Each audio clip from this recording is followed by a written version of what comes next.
Bom, o artigo 7º aí, o OGMO deverá, quando exigido pela fiscalização do Ministério do Trabalho, então olha só, ele não tem um prazo específico, né? É no momento em que for exigido, quando, né? Esse quando aí, né, é um advérbio de tempo, né? Ou seja, quando exigido. Então, a qualquer momento, né, o Ministério do Trabalho aí pode fiscalizar, né? Pode pedir a fiscalização e vai pedir o quê? Para exibir as listas, né? As listas de escalação diária. Então, vamos lá, o OGMO, quando exigido, né, pela fiscalização do Ministério do Trabalho e do INSS, vai exibir as listas de escalação diária dos trabalhadores portuários avulsos, né? Por operador e por navio, ou seja, a quantidade de navio e quantidade de operador. Caberá exclusivamente, ou seja, de competência exclusiva, né, ao órgão gestor de mão de obra, ao OGMO, a responsabilidade pela exatidão dos dados lançados nas listas diárias, ou seja, tem que estar tudo certinho ali, o nome dos trabalhadores, os horários e as escalas de serviço, né, com a responsabilidade do OGMO, né, do órgão. Referidas no caput desse artigo, né, a lista de escalação diária, né, assegurando que não haja preterição do trabalhador regularmente registrado e simultaneidade na escalação. Ou seja, não pode ter escalas simultâneas, né? O mesmo trabalhador escalado para dois serviços diferentes aí no mesmo horário. É isso que está dizendo. Artigo 8º fala sobre a escala ainda. Na escalação diária do trabalhador portuário avulso, deverá sempre ser observado um intervalo mínimo de 11 horas consecutivas entre duas jornadas. Importante pra caramba isso daí. Se atentem a prazos, horários, né? Isso aí não cai na prova, não. Despenca, né? Então, vamos lá. O que quer dizer isso aí? Tem que ter um intervalo mínimo de 11 horas. Se o cara trabalhou 6 horas da manhã, né? De 6 às 2, ele não pode pegar 2 e continuar o serviço, né? E nem pegar 10 da noite. Ele tem que ter um intervalo mínimo aí de 11 horas. Então ele pegou de 6 às 2. Pode cair na prova. Que horário o trabalhador avulso poderá se escalar e trabalhar novamente? Se ele trabalhou de 6 às 2, ó. Bom, se ele pegou às 6 da manhã e saiu às 2 da tarde, né? Que horário ele poderá trabalhar novamente? Bom, se ele saiu 2 da tarde, tem que contar 11 horas, né? E após essas 11 horas, ele poderá trabalhar novamente, né? Ó, 2 horas. 3, 4, 5, 6, 7, 8, 9, 10, 11, 12, que é meia-noite, né? 1 da manhã. Então, ele só vai poder trabalhar às 2 da manhã, né? Se atentem, porque esses prazos caem muito em prova, despencam muito em prova. Então, observado o intervalo mínimo de 11 horas entre duas jornadas. Ele não pode trabalhar, né, fazer uma jornada e seguir novamente trabalhando. Ele tem que trabalhar uma jornada, descansar as 11 horas, aí após ele pode trabalhar novamente, né? Só que tem exceções, ó, salvo em situações excepcionais, constantes de acordo ou convenção coletiva do trabalho. Ou seja, depende de acordo coletivo. Se tiver algum trabalho excepcional, um serviço muito grande, de extrema importância, dependendo do acordo coletivo, pode sim extrapolar, né, e quebrar essa regra aí das 11 horas. Mas em regra, né, para a prova, intervalo mínimo de 11 horas, certo? Artigo 9º. Compete ao órgão gestor de mão de obra, ao OGMO, ao operador portuário e ao empregador, conforme o caso, fazer cumprir as normas concernentes, né, à saúde e segurança. Então, compete ao órgão cumprir o quê? SS, ó. Normas SS, saúde e segurança. Vai ser nossa mnemônica, tá? Isso aí é grande possibilidade de cair uma questãozinha dessa. O Ministério do Trabalho estabelecerá as normas regulamentadoras que tratam desse artigo. Então, quem trata desse artigo, né? Qual artigo? Artigo 9º, né? Para fazer cumprir a saúde e segurança. Norma de saúde e segurança. É o Ministério do Trabalho. A questão vai querer te induzir lá, falar que é Ministério Público, vai querer falar que é o Ministério Portuário. Enfim, o Ministério do Trabalho estabelece as normas, né, para fazer cumprir saúde e segurança, setor de saúde e segurança, certo? Vamos para o último slide.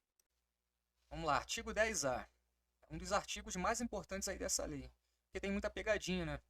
Então, ó, é assegurado na forma do regulamento benefício assistencial mensal de até um salário mínimo aos trabalhadores portuários avulsos com mais de 60 anos. Mas qualquer um? Não. Aqueles que não cumprirem os requisitos para aquisição das modalidades de aposentadoria previstas nas leis, né, nos artigos, e que não possuem meios para prover sua subsistência. Então vamos lá. O que acontece? Trabalhador com mais de 60 anos não cumpriu os requisitos para se aposentar, né? Esse benefício assistencial mensal não é a aposentadoria do órgão, é apenas um benefício para aqueles com mais de 60 anos que não conseguem se aposentar, às vezes não tem o tempo de serviço necessário. Então o órgão ele vai dar uma assistência de até um salário mínimo, ou seja, não é um salário mínimo, é até um salário mínimo, ou seja, pode ser de R$ 0 até o bruto, né, do salário mínimo, até o salário mínimo, até o máximo, né? Com mais de 60 anos que não cumprirem os requisitos, né? Então vamos lá, ó. Não conseguiu se aposentar, tem mais de 60 anos, certo? Então o órgão vai te dar um benefício, uma assistência. De um salário mínimo, não. De R$ 0 até, no máximo, um salário mínimo. Perfeito? Vamos seguir. Benefício que trata esse artigo não pode ser acumulado pelo beneficiário, né? Com qualquer outro no âmbito da Seguridade Social ou de outro regime. Aí tem exceção, ó, salvo os da assistência médica e da pensão especial de natureza indenizatória. Ou seja, ele não pode ter esse benefício para acumular com a aposentadoria ou qualquer outros benefícios. Somente de quê? Assistência médica, né? E pensão de natureza indenizatória. Tranquilo, é só gravar. Artigo 12. O processo de atuação e imposição das multas previstas nessa lei obedecerá ao disposto, né, no título 7, que é o quê? A CLT, Consolidação das Leis do Trabalho. Então vai seguir a CLT, né? Quando se referir à atuação de multa, aí vamos seguir a CLT, não tem uma lei específica. Artigo 13. Esta lei também se aplica aos requisitantes de mão de obra de trabalhador portuário avulso, né, o órgão, junto ao órgão de gestor de mão de obra, que não sejam operadores portuários, né? Bom, é bom dar uma lida, mas acho que esse artigo não é muito propício a cair em prova. Artigo 14. Esse é a competência, né? Vamos falar da competência. Compete a quem? Ministério do Trabalho. Isso aí tem até no artigo anterior, né? A gente fala sobre a competência do Ministério do Trabalho e do INSS para fiscalizar, né, a lista, né, das escalas ali dos trabalhadores. Então compete a ele também, ao Ministério do Trabalho e ao INSS, né, fiscalização da observância das disposições contidas nesta lei, devendo às autoridades que trata o artigo 3º colaborar com os agentes da inspeção do trabalho e fiscais do INSS, em sua ação fiscalizadora das instalações portuárias ou a bordo de navios. Então, a fiscalização, está falando da fiscalização, trata do artigo 3º. Eu trouxe esse artigo aí para a gente dar uma lida. Exercem suas funções aí do porto organizado de forma integrada e harmônica. A administração do porto. Quem tem a responsabilidade de fiscalizar? A administração do porto, denominada autoridade portuária, e as autoridades aduaneiras, marítima, sanitária, de saúde e polícia marítima. Então, a gente tem que saber que os órgãos aí fiscalizadores, quem pode fiscalizar? Autoridade portuária, autoridade aduaneira, marítima, sanitária, saúde e polícia marítima. Forte aí para cair na prova. Bem forte aí para cair na prova. Bom, a gente está finalizando essa aula aqui.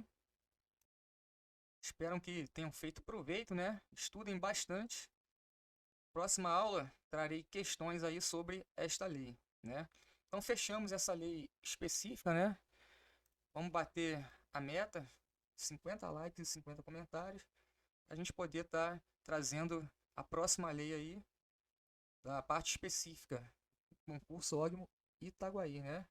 Fechamos a lei 9.719 de 1998 e próxima lei que estudaremos é a lei federal 12.815 de 2013. Para a gente dar continuidade aí nos estudos, para estudar essa lei, vamos sentar o dedo aí de like para bater a meta. Espero que tenham gostado aí. Agradeço a todos e até uma próxima.